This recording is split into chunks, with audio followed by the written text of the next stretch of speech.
Hello दोस्तों, मैं आज बात करने जा रहा हूँ कि लोगों का जन्म और मृत्यु। लोगों का जन्म और मृत्यु एकदम समान होता है, ये सभी लोग जानते हैं। जन्म भी जैसे होता है एक व्यक्ति का, वैसे ही मृत्यु भी वैसे ही व्यक्ति को होता है। ये पैसे पे डिपेंड नहीं करता कि उनका लड़का पैदा हुआ तो एकदम कपड़ा पहने हुए आया या मरे तो एकदम सोना लेकर साथ गए, पैसा लेकर साथ गए। ये आपको सोचना चाहिए समाज कितना बदला हुआ है कि इस समय लोग भौतिक सुखों के लिए क्या क्या कर रहे हैं। भौतिक सुखों में बहुत चीजें आ जाएगी, आपने देखना चाहें तो भौतिक सुखों के लिए लोग क्या से क्या कर रहे हैं। आपने बहुत सी कहानियां पढ़ी होंगी, उस कहानियों में आप देखे होंगे, लेकिन कहानियों से आप सीखते नहीं है।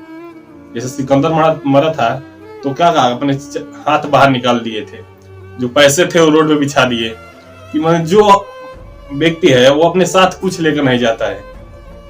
ये बात है ना, जैसे इसलिए उन्होंने ऐसा काम किया था। सिकंदर ने पूरा हाथ फैला दिया था और उसके बाद मतलब असलियत लोगों को समझ में आ जाए, तो भी लोगों को समझ में नहीं आए। पूरा विश्व विजय का अभियान पर निकला था, लेकिन कहानियों से लोग सीखे नहीं।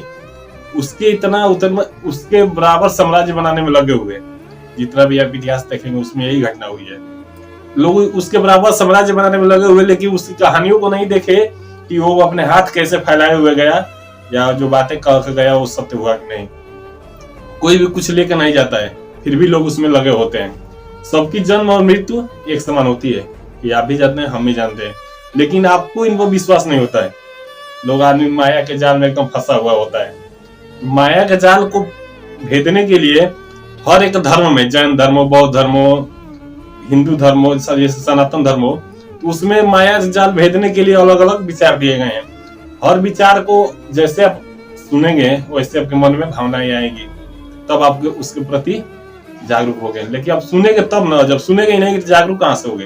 तो ऐसे ही कहानियों से आपको कुछ सीखना चाहिए। जो भी कहानियां है वो गलत नहीं है। कहानियां ऐसी है कि आप सोच पड़ जाएंगे। एक कहानी है कि यक्ष यक्षिणी के प्रेम में पड़ जाता है, तो उसको यक्ष को उसको सजा के लिए उसको पृथ्वी पर भेज दिया जाता है, पृथ्वी पर भेजा जाता है। लेकिन वो ये नहीं समझ पाए कि जैसे आधुनिक जीवन में, जैसे उनकी जो कहानी है ना कि जो यक्ष थे वो मेघ से, जैसे बादल जाता है ना, उससे अपनी बात को यक्षिणी तक पहुंचाने के लिए वो माध्यम बनाए। अपनी बात कर रहे थे मेघ से की जगह कह देना। लेकिन ये बात लोगों ने सोच समझ नहीं पाई कि यही जब यूरोपीय लोगों ने समझ लिया, जब यूरोपीय लोगों ने बात समझा, तो उन्होंने क्या किया, इस कहानी के माध्यम से उन्होंने व्हाट्सएप का, ईमेल का, इंटरनेट का, अन्य माध्यम का हर एक तरीके का उपयोग करने वाली चीजें बना दी, वस्तुएं बना दी। लोग उसका उपयोग करते हैं, उसका लाभान्वित होते हैं। लेकिन हमारे देश के लोग ये बात को सोचने समझने में एकदम क्या कहा जाए, समझ नहीं पाते हैं। केवल उसकी बातों को लेकर कहानियों में लगे रहते हैं। कहानियों को समझते नहीं, उससे कुछ लेते नहीं, उसमें बस लगे रहते हैं। कहानियों से कुछ सीखिए, ऐसे ही नहीं होता है। कुछ कहानियां सीखने से ही बनती है। कुछ जैसे एफ है, अन्य चीज कुछ भी है, वो कहानियों से ही सीख कर बना है। अभी देखिए कृष्ण का जो सुदर्शन चक्र है, उसको देखकर बहुत से रिसर्च चल रहे हैं, लेकिन लोगों ने उनको समझ नहीं पाया। उनकी कहानी है ना कि उनका जो सुदर्शन चक्र वो जाता है टारगेट पर, अपना काम करके फिर वापस चला आता है।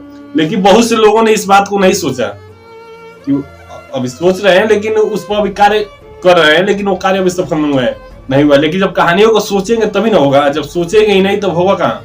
ऐसे बहुत सी है कहानियां, लेकिन आप कहानियों को इस माध्यम से समझे। ऐसे सिकंदर अपना हाथ छोड़ा था कि आप इससे भी कुछ समझे। भौतिक सुख मत लग रहे, लेकिन लोग कहानियों से कुछ सीख नहीं पाए। इसलिए कहानियों से सीखना चाहिए। जैसे समय आता है वैसे वैसे परिवर्तन तो होता है भाई, लेकिन परिवर्तन पिछले समय में जो कहानियां चली थी उसी के आधार पर होता है। ऐसे ही मैं और बातें बताता रहूंगा। जय हिंद।